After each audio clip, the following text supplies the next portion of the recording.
Hello everyone and welcome to Flickering Myth. My name is EJ Marino and today we are diving into a brand new slasher movie, maybe? Let's talk about it. We're talking about Wrong Turn 7 or Wrong Turn 2021.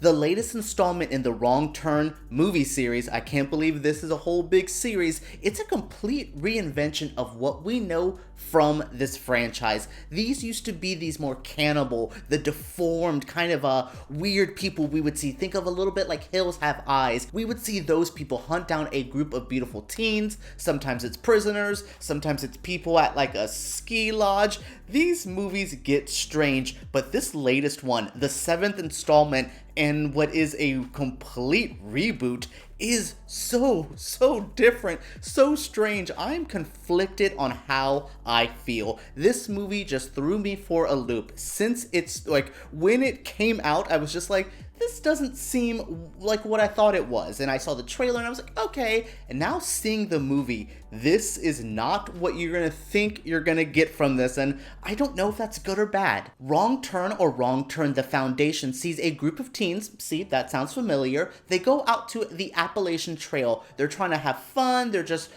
going along seeing nature. And they're maybe not the most nature folk. They are the hipsterish kind of group. This is probably the most hipster, the most youthful, the most like trying to target the latest demographic of young horror viewers. Yeah, this is very much marketed to them and it feels like it. We have like a gay couple, we have an interracial couple, there is like people talking about girl power. They're kind of a strange group of people because we've never really seen this generation represented in the Wrong Turn franchise. I don't know if I came into this for like political stuff or social commentary, because there's a lot of stuff they're trying to say in this movie, and I'm like, okay, not what I thought. So yes, we have this very diverse group of people. They go out to the trail and they run into some mountain people, but they're not the mountain people we're familiar with. This is a more civilized group of people. They are a bit barbaric at times, but compared to some of the more like three-toed, one-eyed, weird people that we saw in other films,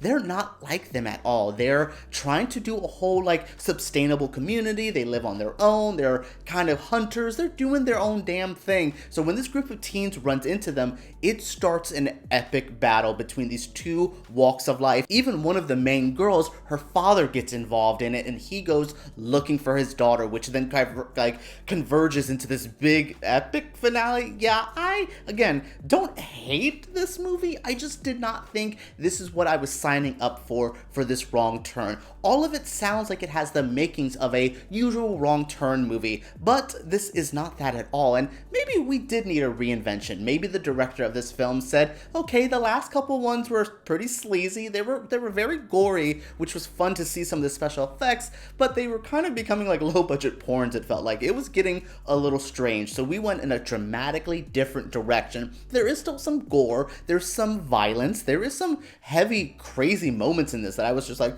well, that was pretty great, but like this is not the direction we were going, and I think they went in a completely very different direction instead of going over here. I kind of wish we went somewhere in the middle. We could have had a great movie if we would have merged the worlds a little bit better. Descendants of these people are still living up there on the mountain?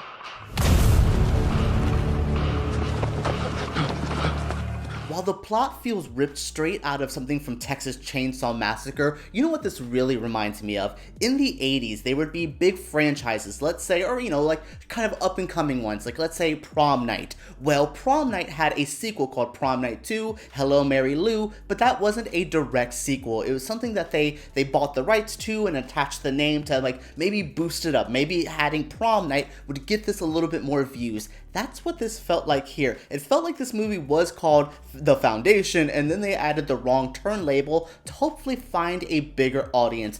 It worked for sure because people are talking about this movie. The horror community is getting into it, and we're kind of discussing it. I've seen some people like it. I've seen some people very much hate it. It kind of split on Rotten Tomatoes, so I'm kind of figuring out where I'm going to put it on Rotten Tomatoes. I don't think this is bad in certain senses. I think it could be a little bit more polished. There is a cheaper vibe to this. Again, they were kind of going in a cheaper direction. Look, that first one in the early 2000s with like Eliza Dushku, it wasn't this big budgeted horror thing, but it still had a more sheen to it. I actually like Wrong Turn 2. Henry Rollins is in it. He's pretty great. But then when we get to like Wrong Turn 5 and 6, they're not my favorite kind of movies. This one does still have like that cheap, low budget feel, and it feels like it at times, but they did spend some money well because they hired Matthew Modine, who eats this movie up. Like, I like the younger cast. The one girl who's playing his daughter, I think her name is Jess. She's pretty cool, and I like what she offers.